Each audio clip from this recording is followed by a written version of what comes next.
आज मी आलो आहे पराड या गावी. पराड हे माझं गाव आहे, मालवण तालुक्यातील पराड गावी. समोर मी आलेलो आहे ते माझं रामदेवतेचं मंदिर आहे, दुर्गादेवी मंदिर.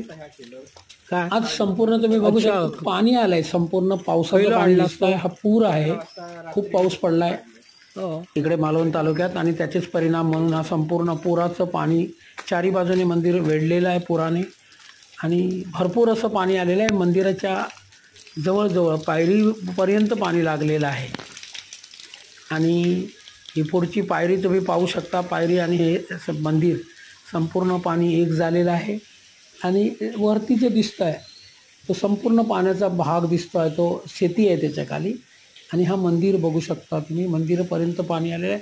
हे दुर्गादेवीचं आमचं ग्रामदेवतेचं मंदिर आहे.